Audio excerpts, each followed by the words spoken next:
रात के ठीक 12 बजे थे जब देवेंद्र की गाड़ी उस सुनसान पहाड़ी रास्ते पर बंद हो गई। चारों तरफ घना कोहरा था और मोबाइल का नेटवर्क पूरी तरह गायब हो चुका था। गाड़ी के इंजन से निकलता हुआ धुआं धीरे धीरे कोहरे में मिल रहा था, जिससे सामने का रास्ता देखना और भी नामुमकिन हो गया था। देवेंद्र ने 2-3 बार चाबी घुमाकर गाड़ी स्टार्ट करने की कोशिश की, लेकिन इंजन की घबराहट भरी आवाज़ के बाद फिर से सन्नाटा छा गया। उसने एक ठंडी सांस ली और गाड़ी का दरवाज़ा खोलकर बाहर कदम रखा। ठंडी हवा के एक झोंके ने उसकी रीढ़ में सिहरन पैदा कर दी।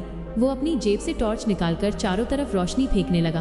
तभी उसे सड़क के किनारे एक पुराना लकड़ी का साइन बोर्ड दिखाई दिया, जिस पर धुंधला सा लिखा था भैरवपुर। इस नाम को पढ़ते ही देवेंद्र के दिमाग में एक अजीब सी हलचल हुई, जैसे उसने ये नाम पहले कभी सुना हो, लेकिन वो याद नहीं कर पा रहा था।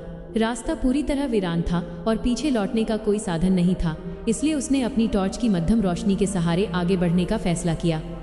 कुछ दूर चलने के बाद कोहरे के बीच से उसे एक पुराना 2 मंजिला मकान दिखाई दिया। मकान की खिड़कियों से हल्की पीली रोशनी बाहर आ रही थी, जिससे ये साफ था कि अंदर कोई न कोई मौजूद है। देवेंद्र ने राहत की सांस ली और झिझकते हुए उस मकान के भारी लकड़ी के दरवाजे पर दस्तक दी। कुछ सेकंड तक कोई आवाज़ नहीं आई और जैसे ही वो दोबारा हाथ उठाने वाला था, दरवाज़ा अपने आप एक धीमी चरमराती आवाज़ के साथ खुल गया। अंदर का माहौल अजीब तरह से शांत और पुराना था। दीवारों पर लगी तस्वीरें धूल से ढकी थी और हवा में एक अजीब सी सीलन और सूखी पत्तियों की गंध थी। हॉल के बीचों बीच एक पुरानी आराम कुर्सी रखी थी, जो इस तरह धीरे धीरे हिल रही थी मानो कोई अभी अभी वहां से उठकर गया हो। देवेंद्र ने आवाज़ लगाई कि क्या कोई घर में है, लेकिन उसकी अपनी ही आवाज़ गूंजकर उसके पास वापस आ गई। तभी उसे सीढ़ियों के ऊपर से किसी के धीमे कदमों की आहट सुनाई दी। कोई बहुत संभल कर बिना आवाज़ किए नीचे आ रहा था। जब देवेंद्र ने ऊपर देखा तो उसे एक बूढ़ा आदमी दिखाई दिया, जिसकी आंखें बिल्कुल सफ़ेद थीं और चेहरे पर झुर्रियों का एक गहरा जाल था। उस बूढ़े ने देवेंद्र को देखकर कोई हैरानी नहीं जताई, बल्कि एक ऐसी अजीब मुस्कान दी जैसे वो सालों से उसी का इंतजार कर रहा हो। बूढ़े ने अपना परिचय राघव के रूप में दिया और कहा कि इस मौसम में इस रास्ते पर गाड़ियां अक्सर धोखा दे देती हैं। राघव ने देवेंद्र को बैठने के लिए कहा और उसके लिए चाय लाने अंदर चला गया। देवेंद्र को उस घर का माहौल अंदर ही अंदर बेचैन कर रहा था। उसने हॉल की दीवारों पर टंगे पुराने अखबार के टुकड़ों और तस्वीरों को देखना शुरू किया। अचानक उसकी नज़र एक बहुत पुरानी धुंधली तस्वीर पर पड़ी, जिसे देखकर उसके पैर जम गए। उस तस्वीर में वही बूढ़ा राघव खड़ा था और उसके ठीक बगल में एक छोटा लड़का था, जिसके गले में एक खास तरह का तांबे का लॉकेट था। देवेंद्र ने चौंक कर अपने गले की तरफ हाथ बढ़ाया।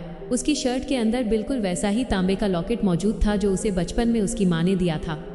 तभी राघव हाथ में एक पुरानी पीतल की ट्रे लिए वापस आया। देवेंद्र ने अपनी घबराहट छुपाते हुए उस तस्वीर के बारे में पूछा तो राघव की मुस्कान गायब हो गई और उसकी आंखें गंभीर हो गईं। राघव ने बहुत ही धीमी और रहस्यमयी आवाज में कहा कि यह कहानी बहुत पुरानी है, एक ऐसे बच्चे की जो 25 साल पहले इस गांव से अचानक गायब हो गया था और उस बच्चे के जाने के बाद से इस पूरे इलाके का वक्त जैसे एक जगह ठहर गया है। देवेंद्र की धड़कनें तेज होने लगी थीं, क्योंकि उसे अपने बचपन की बातें बहुत धुंधली याद थीं। सिर्फ एक डरावना सपना उसे बार बार आता था, जिसमें एक जलता हुआ मकान और एक चीख सुनाई देती थी। राघव ने चाय का कप मेज पर रखते हुए कहना शुरू किया कि उस बच्चे का नाम आरव था और वह कोई साधारण बच्चा नहीं था, बल्कि वो इस गांव के सबसे बड़े रहस्य की आखिरी कड़ी था। देवेंद्र ने जैसे ही चाय का कप उठाने के लिए हाथ बढ़ाया, उसे खिड़की के बाहर कोहरे में किसी की परछाई हिलती हुई दिखाई दी। कोई बाहर खड़ा होकर लगातार अंदर की तरफ देख रहा था।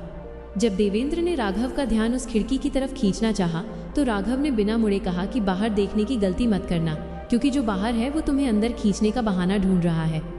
राघव की इस बात ने सस्पेंस को और गहरा कर दिया। देवेंद्र को लगने लगा था कि वह किसी बहुत बड़े जाल में